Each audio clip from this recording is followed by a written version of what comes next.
Hello guys, आज हम देखेंगे logarithmic differentiation derivative of function in parametric form. Class 12th math continuity and differentiability chapter 5। Use of log and differentiation. कैसे हम differentiation करते हैं किसी फंक्शन का लॉग को यूज लेके। बहुत ही इंटरेस्टिंग टॉपिक है, बहुत ही हेल्पफुल और बहुत ही यूजफुल टॉपिक है। ठीक है, हमें कोई फंक्शन दे दिया एफ एक्स, और एफ एक्स खुद अपना आप में कैसे डिफाइन होता है, यू एक्स और वी एक्स। यू एक्स और वी एक्स दो डिफरेंशिएबल फंक्शन है। ठीक है, तो हमने कहा कि इसको कैसे डिफरेंशिएट करें, तो हमने क्या किया, लॉग ले लिया ताकि आसानी से डिफरेंशिएट हो जाए। ठीक है, एस, ठीक है, बेस क्या लिया हमने, ई का बेस लेके लॉग ले लिया, दोनों साइड हमने लॉग लिया, तो हमारे एक प्रोडक्ट के फॉर्म में फंक्शन आ गया, एक एफ एक्स और एक जी एक्स, तो दो का प्रोडक्ट का फंक्शन आ गया, और दो के प्रोडक्ट का फंक्शन डिफरेंशिएशन हमें आता है। ठीक है, तो यूजिंग चेन रूल वी में डिफाइन डिफरेंशिएट इट। ठीक है, तो हमने क्या किया, चेन रूल का इस यूज किया और इसको डिफरेंशिएट किया। तो लॉग वाई का डिफरेंशिएशन क्या होता है, 1/y, और हम कर किसके रिस्पेक्ट में रहे, एक्स के रिस्पेक्ट में, तो y खुद अपने आप में x का फंक्शन है, तो हमने क्या लिखा, 1/y dy/dx that is equals to product rule लगाया। प्रोडक्ट रूल के अंदर क्या करेंगे, इसको एज इट इज रखा, इसको डिफरेंशिएट किया, और फिर उसके बाद इसको एज इट इज रखा और उसको डिफरेंशिएट किया, तो V X as it is और इसका डिफरेंशिएशन 1/ux, और फिर u लॉग का डिफरेंशिएशन, और फिर उसके बाद इसका डिफरेंशिएशन, फिर प्लस लगाया और फिर इसका differentiation, then same this which implies dy/dx is equals to this. अब यहाँ मेन पॉइंट क्या दे रखा है, एक मोस्ट इंपॉर्टेंट पॉइंट दे रखा है कि जब हम लॉग लेते हैं तो हमें ये पता होना चाहिए कि जो लॉग के अंदर फंक्शन आ रहा है वो क्या होना चाहिए, पॉजिटिव, अदरवाइज लॉग डिफाइन नहीं होता है। हमने लॉगरिथम की डेफिनेशन वाली स्लाइड के अंदर देखा था कि लॉग का डोमेन क्या होता है, पॉजिटिव आर, नेगेटिव के लिए उसके बात करना अननेसेसरी है। तो इसी के ऊपर एग्जांपल देखते हैं कि कैसे हम इसको यूज करते हैं। ठीक है, एक एग्जांपल है एनसीईआरटी का एग्जांपल नंबर 32, डिफरेंशिएट साइन की power sine x for x greater than 0। तो तुम्हें पता चल गया, फॉर एक्स ग्रेटर देन 0 की हम बात कर रहे हैं, किसके रिस्पेक्ट में डिफरेंशिएट करना है, एक्स के रिस्पेक्ट में डिफरेंशिएट करना है। ठीक है, तो इसका सॉल्यूशन क्या है, सॉल्यूशन क्या है, हमने एक फंक्शन एज्यूम किया y equals to sine X. ठीक है, हमने एक फंक्शन क्या एज्यूम किया, y equals to sine X, assume y को किया है, y is equals to sine X normal. अब हमने क्या किया, हमने देखा फंक्शन किस फॉर्म का है, ux की पावर vx टाइप का है। ठीक है, तो हमने दोनों साइड लॉग ले लिया, लॉग ले लिया, सिंपली हमारा फंक्शन बन गया एक प्रोडक्ट फॉर्म के अंदर। डिफरेंशिएट किया, इसका डिफरेंशिएशन 1/y, y को x के रिस्पेक्ट में डिफरेंशिएट किया, sine X as it is, और इसका डिफरेंशिएशन किया तो 1/x, और x का डिफरेंशिएशन खुद क्या है 1, plus log x d/dx sine x, तो इसको डिफरेंशिएट किया, हमारे पास एंड में dy/dx ये मिला, y को वापस सब्स्टिट्यूट कर दिया, तो हमारा आंसर ये आ गया। ठीक है, तो मतलब लॉग का डिफरेंशिएशन हमने देखा काफ़ी इजी है, सिर्फ प्रॉपर्टी लगानी लॉग की, मतलब जब भी हमें पावर के एक्सपोनेंशियल की टर्म के अंदर फंक्शन दिखे, ठीक है, तो उसके अंदर क्या करो, आप दोनों साइड लॉग लगाओ, डिफरेंशिएट करो, dy/dx निकालना हमारा एम है। ठीक है, dy/dx निकालना हमारा एम था, तो हमको लॉग दोनों साइड लगा के उसको सॉल्व कर देंगे और dy/dx निकाल देंगे।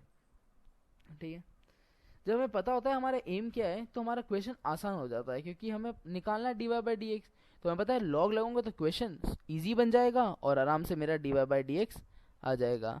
लॉग के अब इसका एक्सरसाइज के जितने भी क्वेश्चन है लॉग के, वो सारे इसी टाइप से हैं, बस थोड़ा सा लॉग की प्रॉपर्टीज को याद रखना, प्रोडक्ट वाली, डिवीजन वाली और एडिशन वाली, इन सबको याद रखना और आसानी से सब कुछ हो जाएगा। Use of parameter in differentiation. अब पैरामीटर को यूज कैसे करते हैं डिफरेंशिएशन के अंदर, मतलब कई बार ऐसा होता है कि sometime the relation between the two variable is neither explicit nor implicit but some link of the third variable with each other of two variable। ठीक है, अब कभी कभी ऐसा होता है ना तो हमारा फंक्शन एक्सप्लिसिट होता है ना ही इम्प्लिसिट, बट हमें क्या निकालना होता है, dy/dx, y एक अलग फंक्शन दे रखा होता है, x एक अलग फंक्शन दे रखा है, जो y फंक्शन दे रखा होता है उसके अंदर जो वेरिएबल होता है और x का जो फंक्शन देता है उसमें वेरिएबल होता है, वो दोनों सेम होते हैं, तो हमें क्या निकालना होता है dy/dx। मतलब यहाँ पे कह रहा है के but some link of the third variable with each other of two variable, वो थर्ड वेरिएबल उन दोनों को लिंक करके रखता है separately. Establish a relation between the two variables. In such situation we say that the relation between them is expressed via third variable. तो इस उस टाइम पे हम क्या कहते हैं कि y और x आपस में लिंक है उस थर्ड वेरिएबल के थ्रू, और उस थर्ड वेरिएबल को हम कहते हैं पैरामीटर. तो अब पैरामीटर कहते हैं. अब हमें क्या निकालना है, dy बाई डी एक्स. तो उस थर्ड वेरिएबल के रिस्पेक्ट में y को डिफरेंशिएट करो और उस थर्ड वेरिएबल के रिस्पेक्ट में x को डिफरेंशिएट करो और दोनों को डिवाइड कर दो तो dy बाई डी एक्स मिल जाएगा. ठीक है, तो मैंने यहाँ पे क्या किया, dy by d t, dy by d x और d t by d x upon d t. ठीक है, तो यहाँ पे देखो dy बाई डी एक्स तुम्हें मिल, dy बाई डी टी को तुम क्या लिख सकते हो, dy बाई डी एक्स और dx बाई डी टी. तो dy बाई डी एक्स तुम्हें निकालना है और dx बाई डी टी तुम निकाल सकते हो क्योंकि तुम्हारे पास x की इक्वेशन पता है. तो तुमने dy बाई डी टी को डिवाइड कर दिया dy बाई dx से, तो तुम्हारे पास ये आ गया. यहाँ पे एक कंडीशन दे रखी, whenever d x upon d t does not is equal to zero. ये इंपॉर्टेंट है क्योंकि हमारा फंक्शन डिफाइन भी होना चाहिए, जो हम डेरिवेटिव निकाल रहे हैं वो डिफाइन भी होना चाहिए. तो एंड के अंदर इसको g और f के टर्म में दो फंक्शन मान के उसको एक स्टैंडर्ड फॉर्म में रिप्रेजेंट कर दिया गया. मतलब पैरामीटर फंक्शन क्या होते हैं कि तुम्हारे पास दो फंक्शन दे रखे हैं y और x, ये आपस में दो फंक्शन है, ये थर्ड वेरिएबल के टर्म्स में रिप्रेजेंट किए गए हैं. अब तुम बोला गया है कि इन दोनों फंक्शन का रेशियो या फिर dy बाई डी एक्स निकालो कि वो फंक्शन उस फंक्शन के रिस्पेक्ट में कैसे चेंज हो रहा है उसको निकालो. तो इसका सिंपल सा तरीका है, दोनों फंक्शन को, दोनों y और x दोनों को उस थर्ड वेरिएबल के रिस्पेक्ट में डिफरेंशिएट करो और दोनों को डिवाइड कर दो तो तुम्हारे पास dy बाई डी एक्स आ जाएगा. इजी. अब देखो जैसे यहाँ पे एक एग्जाम्पल दे रखा है कि पैरामीटर को कैसे यूज करते हैं. ये एनसीईआरटी का एग्जाम्पल है, एग्जाम्पल नंबर 34. तुम्हें निकालना है dy by d x. X को थीटा के टर्म में फंक्शन दे रखा है, y भी थीटा के टर्म में फंक्शन दे रखा है. तो हमें क्या गिवन है, x a cos थीटा और y a sin थीटा. हमें निकालना है dy बाई डी एक्स. तो हमने क्या किया, दोनों को थीटा के टर्म्स में डिफरेंशिएट किया. तो हमें डिफरेंशिएट करने पे क्या मिल रहा है, dx upon d theta is equals to a as it is cos theta का differentiation minus sin theta. dy by d theta is equals to a as it is sin theta का differentiation cos theta. निकालना हमें क्या है, dy by d x. तो इसको इसे divide कर दो तो हमारे पास क्या मिल जाएगा, dy बाई डी एक्स. तो इसको डिफरेंशिएट किया तो a से a cancel, cos theta upon sin theta that is equals to minus cot theta.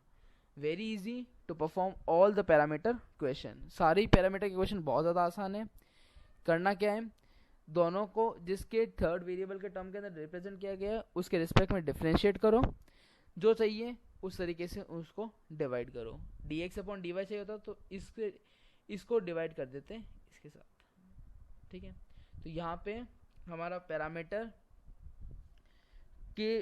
वाले क्वेश्चन डिफरेंशिएशन के अंदर, और जो हमारे क्वेश्चन थे डिफरेंशिएशन के अंदर लॉग का कैसे यूज आता है वो सब यहाँ पे और होता है. लॉग का और पैरामीटर का बहुत ही ज़्यादा आसान केस है. लॉग के अंदर क्या करना होता है कि जब भी हमें देखिए पावर के अंदर फंक्शन आ रहा है, किसी फंक्शन की पावर में फंक्शन आ रहा है, तो हम नॉर्मली क्या करते हैं, दोनों साइड लॉग लगाते हैं ताकि फंक्शन हमें प्रोडक्ट के अंदर मिल जाए. और लॉग लगाने से हमें प्रोडक्ट के अंदर मिल जाता है बाय लॉग की प्रॉपर्टी से, और फिर उसको हम डिफरेंशिएशन कर देते हैं क्योंकि हमें डिफरेंशिएशन का प्रोडक्ट रूल पता है. और पैरामीटर वाले केस के अंदर क्या होता है, दो फंक्शन को आपको एक सिंगल पैरामीटर के अंदर दे दिया जाएगा और बोलेगा कि उसका dy बाई डी एक्स निकालो या फिर dx बाई डी वाई निकालो. तो उसको नॉर्मली दोनों को रेशियो से हम निकाल सकते हैं. So guys, this talk concept over. Thank you.